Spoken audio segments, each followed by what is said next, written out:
Bonjour, c'est Jules Lavie pour Code Source, le podcast d'actualité du Parisien. Code Source mobilisé, comme le reste de la rédaction du Parisien, pour vous faire vivre les Jeux Olympiques de Paris 2024.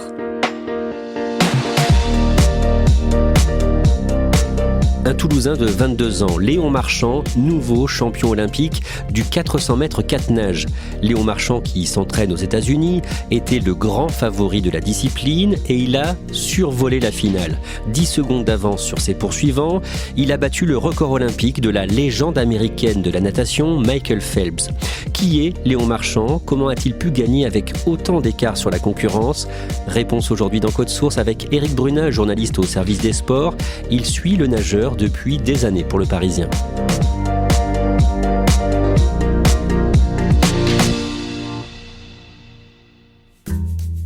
Éric Brunat, vous suivez Léon Marchand depuis des années pour le Parisien. Votre premier papier marquant sur lui, c'était il y a 4 ans, en décembre 2019, à Glasgow, en Écosse, à l'occasion des championnats d'Europe senior. C'était sa première sélection en équipe de France senior. Et surtout, pour l'anecdote, il était suivi par son papa, Xavier, qui était caméraman pour France Télévisions. Et donc, il venait filmer son fils. Et à cette occasion, on avait donc fait un papier sur la filiation des Marchands en équipe de France de natation. Oui, parce que Léon Marchand a grandi dans une famille de champions de natation. On peut vraiment dire que Léon Marchand a baigné dans la natation, puisque son père faisait de la natation, sa mère faisait de la natation, son oncle faisait de la natation. Et tout petit, quand il allait chez ses grands-parents paternels, la seule chose qu'il voyait, c'était des coupes, des photos et des médailles de natation.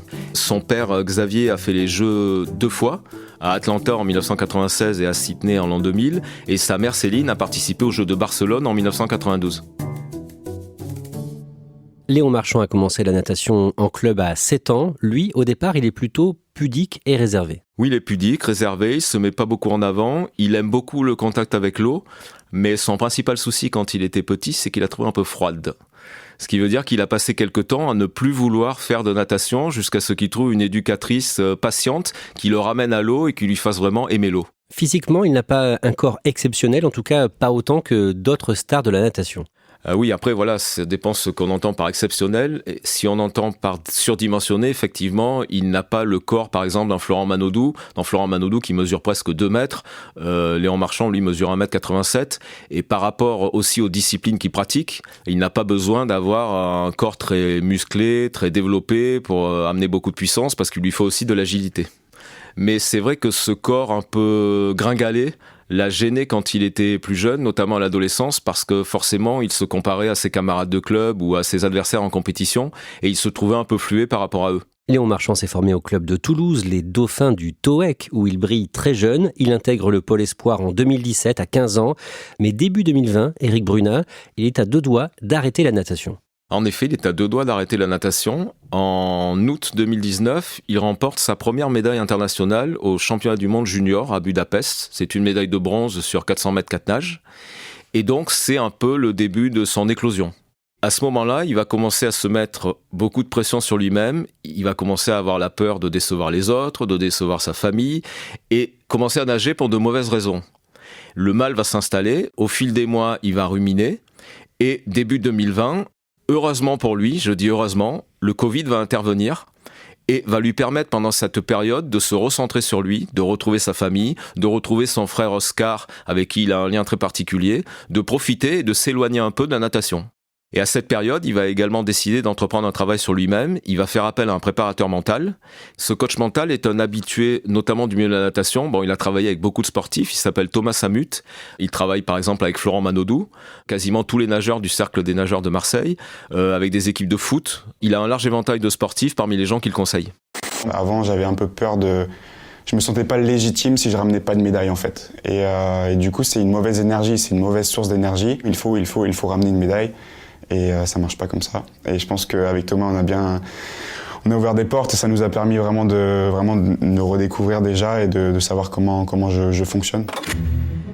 Léon Marchand retrouve le goût de la natation et quelques mois plus tard, à cette période, en 2020 toujours, il va contacter l'un des tout meilleurs coachs au monde, un Américain, un certain Bob Bowman. D'abord, qui est-il ? Alors Bob Bowman, c'est simple, le terme n'est pas exagéré, c'est une légende de la natation. Bob Bowman, c'est un des entraîneurs les plus connus au monde et c'est surtout l'homme qui a construit Michael Phelps. Michael Phelps, la grande star des bassins dans les années 2000. c'est le plus grand nageur de l'histoire. C'est l'homme le plus médaillé aux Jeux Olympiques. Pour résumer, Michael Phelps, c'est 28 médailles, dont 23 d'or aux Jeux. Comment Léon Marchand contacte Bob Bowman concrètement? Comment il s'y prend? Alors, il s'y prend tout bêtement, comme se prendrait n'importe quel adolescent aujourd'hui avec Internet. Il envoie plusieurs mails à plusieurs universités américaines parce qu'il souhaite aller d'abord étudier aux États-Unis et nager également. Cherche où sont les programmes qui l'intéressent le plus, par exemple en informatique, parce que c'est la partie qui lui plaît. Et envoie un mail à Bob Bowman, comme il envoie à d'autres établissements. Que répond le coach américain? Alors déjà, Bob Bowman, lui aussi, fait comme n'importe qui aujourd'hui. Il va sur Internet pour regarder qui est Léon Marchand. Parce qu'il soupçonne que le nom de famille lui dit vaguement quelque chose. Il a connu son père Xavier qui nageait à la même époque que Phelps. Donc il se dit peut-être que c'est son fils. Il va voir ses résultats, il regarde un peu ce qu'il a fait chez les jeunes. Et là, il se dit, le garçon a peut-être du potentiel quand même. Et donc, quelques jours plus tard, ils organisent une visio. Et il lui propose de venir le rejoindre à Tempe, dans l'Arizona. Bob Bowman est coach à l'Arizona State University, mais avant de se rendre aux États-Unis, Léon Marchand participe aux Jeux de Tokyo, les Jeux 2020 disputés en 2021, en juillet-août 2021. Comment ça se passe pour lui? On va dire que pour une découverte des Jeux, ça se passe plutôt bien, puisque Léon Marchand fait 6e de la finale du 400 mètres 4 nages, qui est sa distance préférée. Donc il fait de bons jeux, ça lui permet de découvrir une nouvelle atmosphère, une nouvelle ambiance. Et déjà lors de ces Jeux, Michael Phelps est un observateur avisé au bord du bassin, parce que à l'époque, tout le monde lui prédit que Léon Marchand sera son successeur, donc l'Américain veut voir un peu à quoi ça ressemble. Et il commence déjà à prédire un avenir doré à Marchand, et notamment des Jeux de Paris extraordinaires.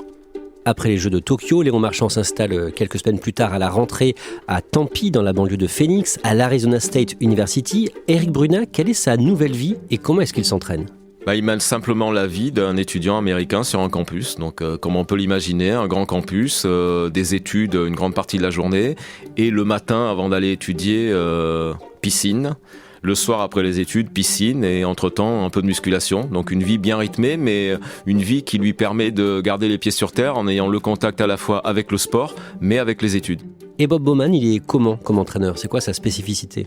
Bob Bowman, c'est quelqu'un, quand on le regarde de l'extérieur, qui est toujours avenant, jovial, souriant, mais qui est très très exigeant au bord d'un bassin, donc on demande beaucoup à ses nageurs. Alors il va pas crier, c'est pas quelqu'un qui est dans ces excès-là, mais c'est quelqu'un qui est extrêmement pointilleux, minutieux, donc c'est vraiment un orfèvre de la natation. À partir de là, Léon Marchand enchaîne les titres mondiaux. Dès la fin de sa première saison aux États-Unis, il remporte 2 titres au championnat du monde de Budapest. Il s'impose sur 400 mètres 4 nages et sur 200 mètres 4 nages. Donc ce sont ses 2 premiers titres mondiaux. Et l'été dernier à Fukuoka, donc après 2 saisons aux États-Unis, il remporte 3 titres mondiaux, le 400 mètres 4 nages, le 200 mètres 4 nages et le 200 mètres papillon. C'est parti pour cette grande finale, cette première finale avec des Français.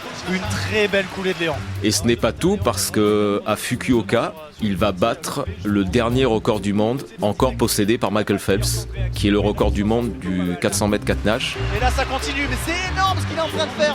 Michael Phelps est en train d'être effacé des tablettes.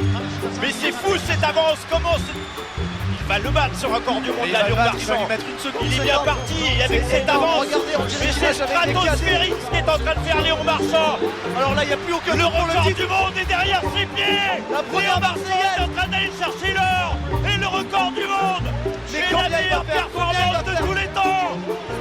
Léon Marchand, impérial au pays du soleil levant. Ce soir-là, devant les yeux de Phelps qui commente pour la télévision américaine, Léon Marchand va réussir à nager en 4 minutes 02,50. Un temps jamais vu, qui va non seulement époustoufler toute la planète, mais surtout qui va laisser Phelps totalement en folie. Lui-même poussait pour que Léon Marchand batte ce record, parce que c'était quand même le plus vieux record de la natation qu'il tenait encore. Il tenait depuis 2008. Personne n'était arrivé à le battre. Léon Marchand l'avait approché l'année d'avance sans arriver à l'effacer. Et là, sous les yeux de Phelps, il arrivait à le faire. Il écrit l'histoire là, Léon. C'est énorme, hein. On le sait depuis l'année dernière, on sait que ça va être le plus grand nageur de tous les temps. On sait pourquoi Léon Marchand va aussi vite, ce qui fait sa force? La plus grande force de Léon Marchand, ce sont ses coulées. Ces coulées, c'est les moments qu'on passe sous l'eau dans une course. Parce que nager, c'est pas seulement battre des bras à la surface, c'est aussi savoir onduler sous l'eau. Et dans cette partie-là, c'est là qu'on fournit le moins d'efforts. et qu'on peut aller le plus vite. Et c'est une partie où Léon Marchand a aucun égal dans le monde. Léon Marchand a un grand objectif, ce sont les Jeux Olympiques de Paris 2024. Mais au mois de novembre 2023, il a des ennuis de santé, il n'est pas au mieux. Il a connu une période un peu délicate, sans doute sa période la plus difficile depuis qu'il est installé aux États-Unis.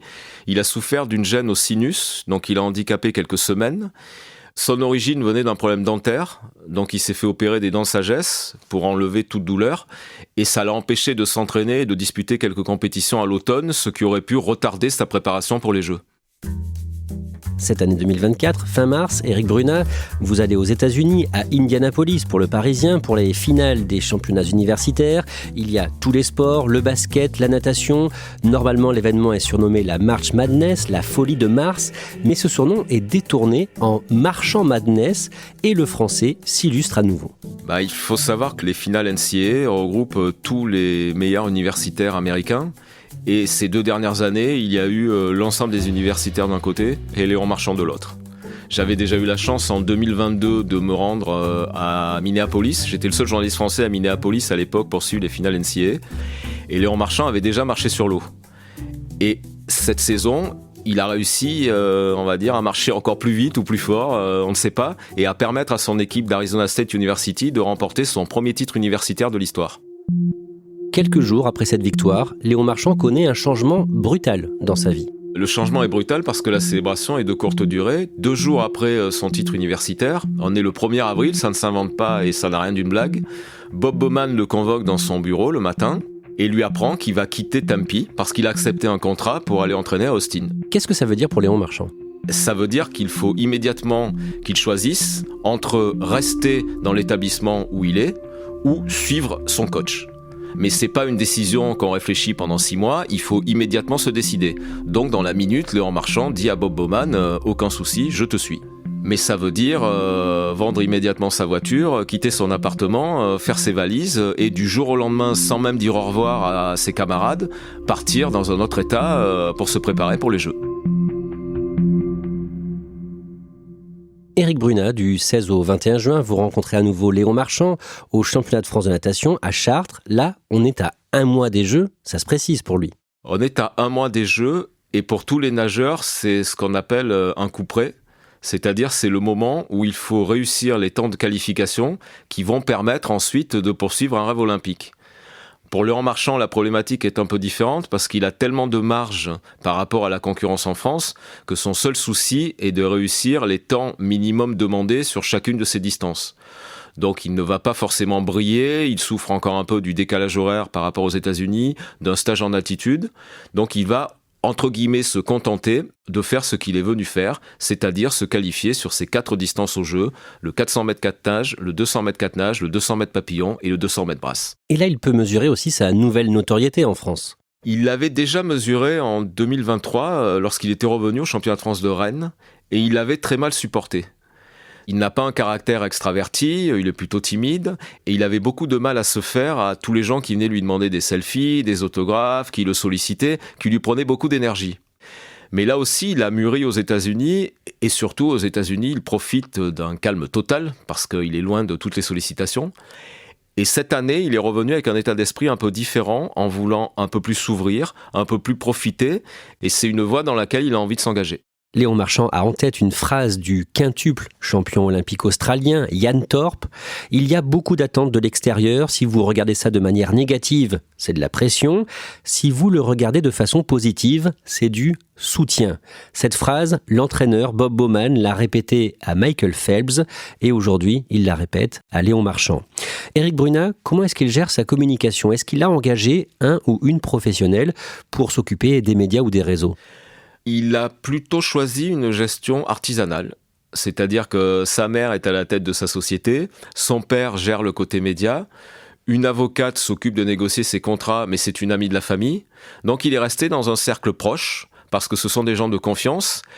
Et il a un peu un modèle, son modèle c'est Kylian Mbappé dans ce fonctionnement-là. Donc un peu tout ce que fait Kylian Mbappé avec sa mère, c'est un peu reproduit à l'échelle de Léon Marchand. Évidemment, à un niveau moindre parce que le sport est moins médiatisé et l'aura de Léon Marchand n'est pas celle de Kylian Mbappé. Début juillet, quelques semaines avant l'ouverture des Jeux Olympiques de Paris, Léon Marchand est en stage de préparation à Vichy dans l'Allier et vous êtes là, Éric Brunat, pour Le Parisien. Qu'est-ce qu'il fait à quelques semaines des Jeux ? Quel est son objectif ? À quelques semaines des Jeux, le seul objectif, c'est d'essayer d'avoir gardé toute la charge de travail qu'on a accumulée et de se reposer en même temps pour arriver frais le jour des épreuves olympiques. C'est une phase qu'on appelle l'affûtage. Donc, on peaufine les derniers détails. Les nageurs sont un peu comme des Formule 1. Et au dernier moment, on fait les derniers petits réglages qui vont leur permettre de gagner les petits millièmes sur le plot. Vous lui parlez à ce moment-là ? Comment est-ce que vous le sentez ? Très serein, très confiant, sûr de lui parce que, pas sur le côté arrogant ou sur le côté prétentieux, qu'on a tendance à reprocher aux sportifs français, mais plutôt sur le côté américain de la chose. C'est-à-dire que les Américains aiment bien annoncer leurs ambitions, ils aiment bien les assumer, et c'est dans ce sens-là que Léon Marchand fonctionne aujourd'hui. Donc il arrive avec un état d'esprit en se disant « j'ai le meilleur entraîneur du monde, j'ai tout fait tous les jours comme il faut, donc quand je vais arriver sur le plot de départ, pourquoi je n'aurai pas confiance ?» Et il en a discuté avec Michael Phelps, qui lui a également expliqué ça en lui disant « mais vu comment on est préparé quand on s'entraîne avec Bob, pourquoi on aurait peur quand on arrive au moment de la compétition ?» Léon Marchand, il parle de temps en temps à Michael Phelps ? Il échange avec Phelps. Au début, ça a commencé par des petits textos. Ensuite, par Bob Bowman interposé, où Phelps glissait quelques petits conseils à Bowman que Bowman répétait à Léon Marchand. L'année dernière, quand Léon Marchand a battu le record du monde de Michael Phelps, c'est Phelps qui lui a remis sa médaille sur le podium, qui lui a soulevé le bras devant les caméras du monde entier. Donc, il a entretenu ce lien. De temps en temps, dans l'année, il est allé le voir à l'entraînement. Donc, il y a vraiment une filiation entre les deux. Le dimanche 28 juillet, 20h30, Léon Marchand dispute la finale du 400 mètres 4 nages. Le champion du monde 2023 du 200 pattes qui est en tête, il déploie ses ailes, c'est Léon Marchand. En tête, pendant toute la course, il creuse l'écart avec ses poursuivants. Il est largement devant eux, plusieurs mètres devant. Là, il est seul au monde, Léon, il doit profiter de ce moment-là, mais c'est magique. Pour l'instant, il est tout seul, mais pas vraiment. Ils sont 17 000 dans cette enceinte de la Paris Défense Arena. Ils sont des millions devant leur poste. Ils sont 68 millions en France, avec 3 secondes d'avance sur le record olympique de Michael Phelps. Léon Marchand termine avec près de 10 secondes d'avance sur le japonais Tomoyuki Matsushita et l'américain Carson Foster. 4 minutes, 2 secondes, 95 centièmes. Il bat le record olympique détenu jusqu'ici par Michael Phelps. Michael Phelps avait réussi le plus gros écart avec 1 seconde 95 sur le deuxième. Là, ça sera autre chose et on va avoir un record du monde qui va être pulvérisé, qui va peut-être faire exploser le mur des 4 minutes sur ce 404 nages. Oh là là, Léon Marchand qui continue. Le double champion du monde était déjà dans les étoiles. Mais ici à Paris, on en est sûr, dans 5 mètres, on aura Marchand sur la Lune. Léon Marchand, champion olympique, avec un nouveau record olympique, celui de Michael Phelps. Phénoménal! Léon Marchand, tout sourire, fait un tour d'honneur. Il tape dans les mains des supporters français situés au premier rang autour du bassin olympique, avant de savourer quelques minutes plus tard la Marseillaise, reprise par des dizaines de milliers de personnes dans la Défense Arena.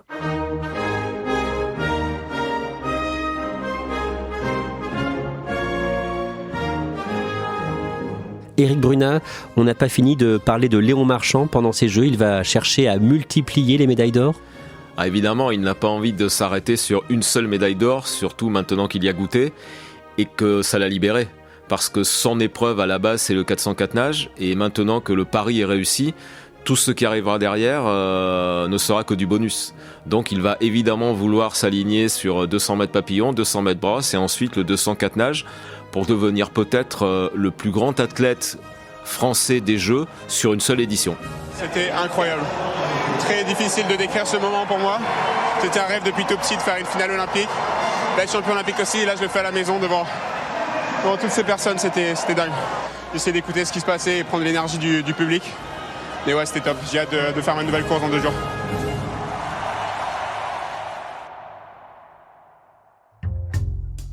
Merci Éric Brunat, on vous retrouve prochainement dans Code Source pour évoquer un autre nageur, Florent Manodou. 200 journalistes du Parisien sont mobilisés jusqu'au dimanche 11 août pour vous faire vivre l'événement, les médailles, les performances, les histoires des athlètes, la fête qui entoure ces Jeux de Paris 2024, les coulisses. Rendez-vous sur leparisien.fr pour toute l'actu de ces Jeux en temps réel. Cet épisode de Code Source a été produit par Camille Ruiz, Thibault Lambert et Clara Garnier-Amouroux. Réalisation, Julien Moncouquiol.